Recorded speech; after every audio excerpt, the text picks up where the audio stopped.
Hey everyone, Miss Fisher here. We're going to be talking about George Orwell's Animal Farm and its connections to the Russian Revolution.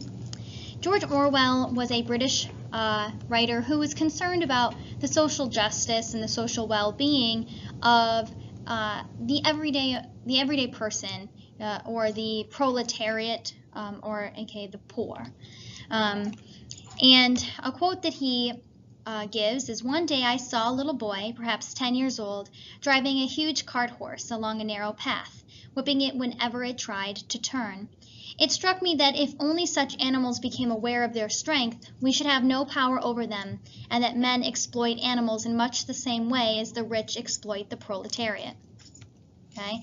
And so what he's saying there is that he's making a connection to how humans can sometimes take advantage of and exploit animals, and how that can be seen as a metaphor almost for how the rich can exploit and take advantage of the everyday working class. Okay.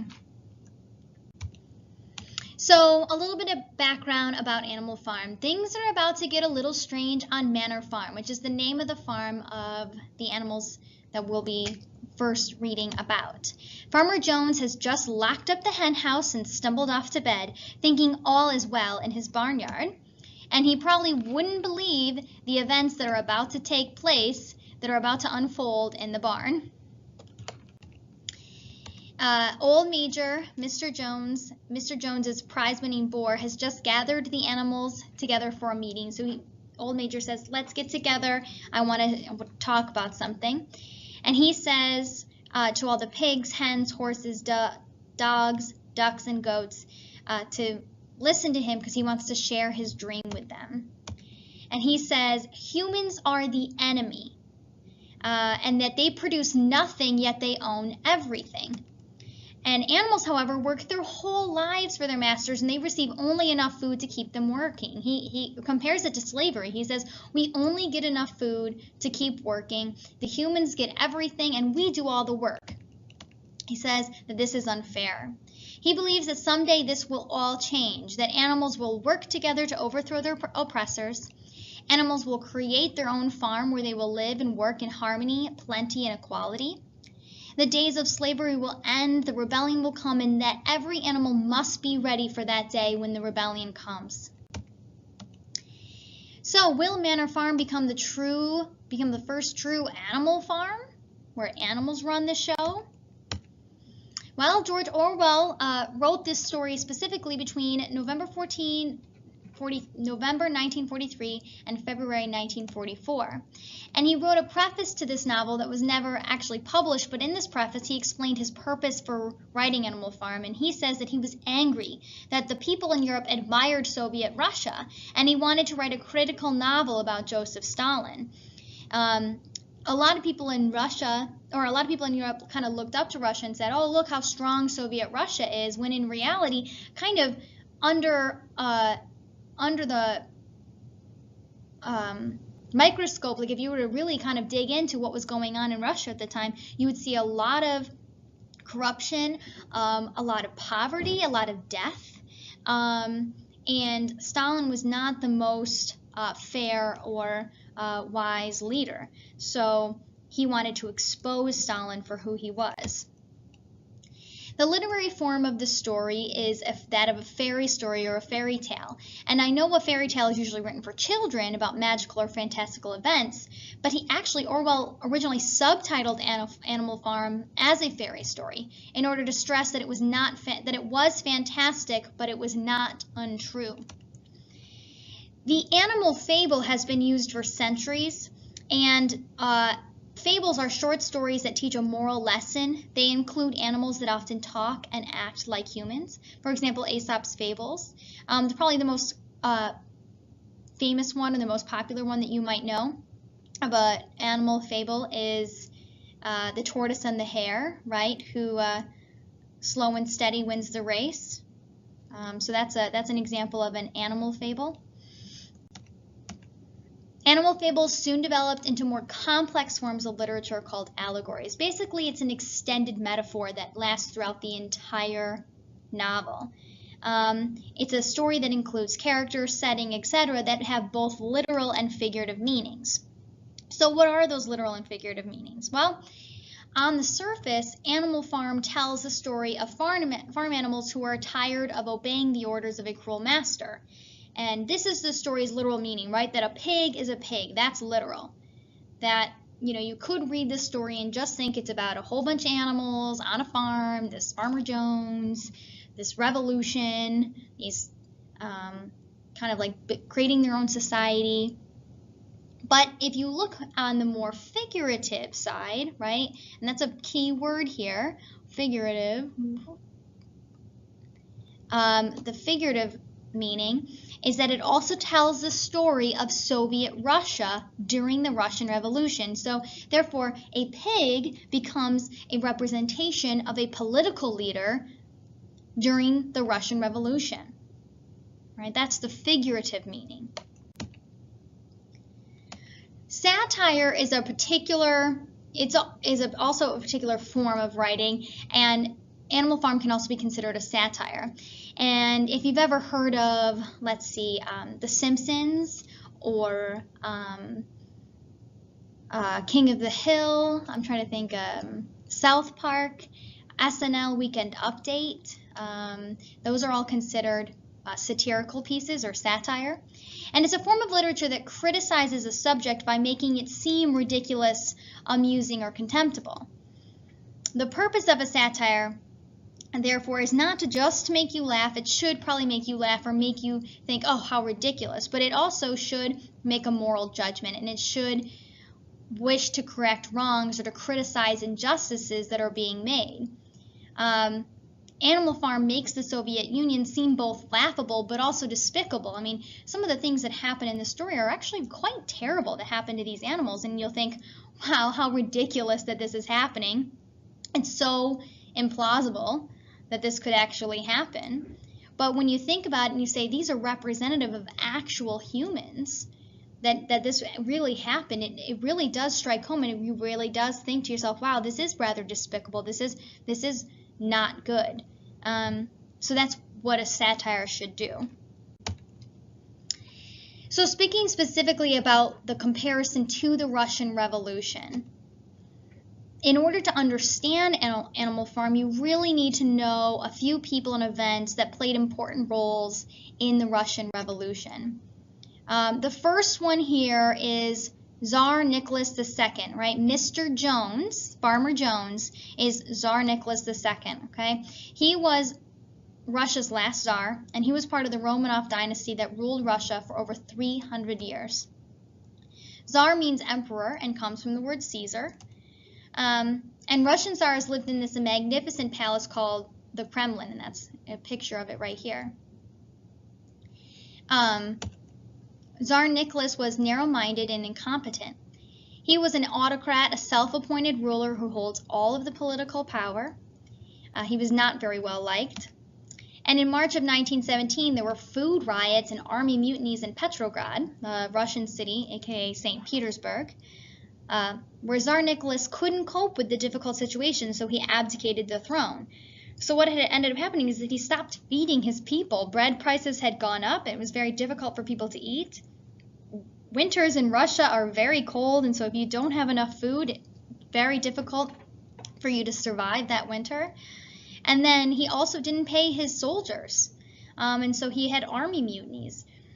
He was not a very good leader, and he kind of took advantage of his working class, and they rioted and revolted against him.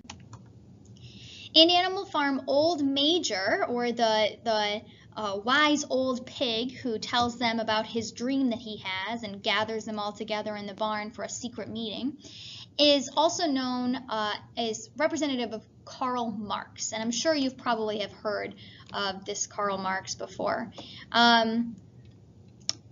Marxism comes from Karl Marx. He believed that the workers, or the proletarians, were the true producers of wealth, but the capitalists, or the bourgeoisie, owned the means of production, all of the land and all of the industry, and therefore the capitalists made huge profits while the workers earned just enough to survive. And he didn't think this was fair. He didn't think it was fair that The people who did all the work continued to stay poor, and the people who did none of the work just kept getting richer and richer on the backs of the working class. And he believed that the workers of the world would unite against their capitalist oppressors, and that eventually the proletariat would become so numerous and so impoverished that they would rise up against the capitalist system throughout the world.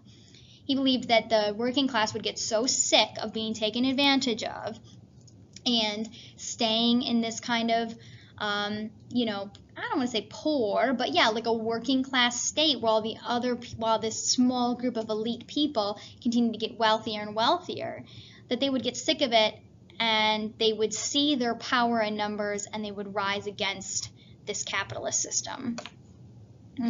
Karl Marx believed that after that would happen, that in his Communist Manifesto, he believed that after this revolution that a perfect society, essentially a perfect government, would therefore be put into place where everyone would share the responsibilities of society and everyone would do what they were good at and everyone would be paid essentially the same amount to do what they were doing. So for example, a doctor, if you were good at healing people, then you would go to be a doctor. If you were good at fixing cars, then you'd go to be a mechanic. If you were good at growing food, then you'd go to be a farmer, and everyone would essentially make the same amount of money doing the things that they were good at, and that they would all contribute to society and receive kind of like an equal payout, so to speak, and that you would have one fair ruler who would be there first to establish the society, and then he would step down and say, no longer, I won't be in power, and then there would be equal power amongst everyone in the society. And it's a very utopian idea. It's a very unrealistic idea that he had, and we'll see in Animal Farm just how it breaks down, just how Marxism breaks down when you have one complete authority trying to set up this new perfect society, and how control and power sometimes corrupts people and they just want more and more. We have Snowball, who is one of the pigs who comes to power after the Animal Revolution and Animal Farm, and he's representative of Leon Trotsky in the Russian Revolution. Leon Trotsky was a brilliant intellectual and speaker who organized the Red Army and led it to victory against the White Armies in the Civil War of 1918 to 1919. So he was one of the leaders against that capitalist elite group of people. He organized that Red Army against the White Army. Trotsky and Stalin disagreed on Russia's future. So after the revolution finished, we had Trotsky and we had Stalin, these two leaders of the revolution. And they disagreed on what was going to happen next, right? You had to have a leader who was going to have total power to establish a new society, and then they were supposed to step down afterwards and let the society kind of like handle itself. Trotsky wanted the communist revolution to be worldwide. He wanted to continue working for this communist, this communist idea across the globe, and Stalin wanted to protect the Soviet Union from outside forces and keeping communism in the USSR. Stalin defeated Trotsky at the Communist Party Congress in 1927 and gained control of the secret police, or the KCG, or KGB, I'm sorry. Trotsky was chased away by the KGB, the secret police, and fled to Mexico City, where a Soviet agent killed him with an axe in 1940. So he was actually hunted down by Stalin. Stalin didn't like that Trotsky had ideas different than him, and he didn't like that he had power because he was well-known and well-respected leader of the Russian Revolution. So he hunted him down and killed him because he wanted to do it his way. All right, and that Joseph Stalin, that the person or the animal that he is in the story is Napoleon. He's one of the pigs that comes to power after the Animal Revolution. He's Joseph Stalin was one of Russia's leaders in the middle class, and he was born into the peasant class. Unlike Trotsky, Stalin was not well educated and could not discuss Marxist theory at a sophisticated level. He didn't really understand. Marxism is very, very complicated, and he didn't really know the ins and outs of it. He was named General Secretary of the Communist Party in 1922, and he was in charge of dull paperwork for the Communist Party at first. But though this position seemed unimportant, Stalin used his position as secretary to gain supporters for his future rise to power, and he eventually defeated Trotsky in his struggle for power and took it over. Under Joseph Stalin, the country fell under totalitarianism, and this is a big word that we're going to be talking about throughout the whole year, essentially, and I'm sure that it's something that you have seen and heard before. Totalitarianism is a form of government with strong central rule that tries to control individual freedoms, right? They have total control over everything in that country, over all individual freedoms. Stalin instituted his 5 years plan to increase economic growth, but ordered farms to give most of their produce to the government. And he made it sound like he kind of promised. He said, oh, after 5 years, I won't make any more plans. Things will be perfect then. I won't be needed, and I won't be a political leader anymore. And then after that 5 years, he kind of kept making new plans and kept saying, oh, well, it's needed. I still need to be this ruler. And he kind of took advantage of the power that he had. Peasants often slaughtered their animals and burned down their farm buildings rather than give them to the Soviets. Peasants who opposed Stalin were sent to labor camps, deported, or executed, and the 5-year plan created a man-made famine. 5 million people starved to death or were executed as a result of his 5-year plan. So even in the first 5 years after the Russian Revolution, which was made against the Russian dynasty, the Romanov dynasty, for not providing them with enough food, they were yet again under a famine, but this time created by a man named Joseph Stalin, and 5 million people starved to death. We also had the Moscow Purge trials, and in 1936, Stalin began to use what would become known as the Moscow Purge trials to control his workers. In 1936, 16 prominent and loyal communists publicly confessed to unbelievable crimes, spying, terrorism, and plotting with Leon Trotsky. Yet there was no evidence of their guilt other than their confessions, and all 16 were immediately executed. So these prominent, loyal communists, these people who helped with the Russian Revolution and helped to establish this new totalitarian government that Stalin kind of took advantage of, they all of a sudden came out and publicly confessed to crimes that there were absolutely no evidence of. And so people were really, really wary of, why are these people confessing to things that there's no evidence of? And then they were all immediately killed. About 70% of the party leadership became victims of the Great Purge. And these trials served as an example of what would happen to people if they opposed Stalin. And so it became, we can kind of read between the lines here. Stalin was looking at the people within his own Communist Party, some of the people with power underneath him. Anyone who opposed him, he would kill. He would essentially force them to confess to a crime that they didn't commit, and then they were immediately executed. And about 70% of the people under him ended up being killed this way. And so anyone who opposed Stalin, they were out. Although exact figures cannot be determined, some historians have estimated that Joseph Stalin may have killed as many as 20 million people, okay? And if you really put this into perspective, consider the fact that Adolf Hitler is believed to have killed 11 million people in the Holocaust.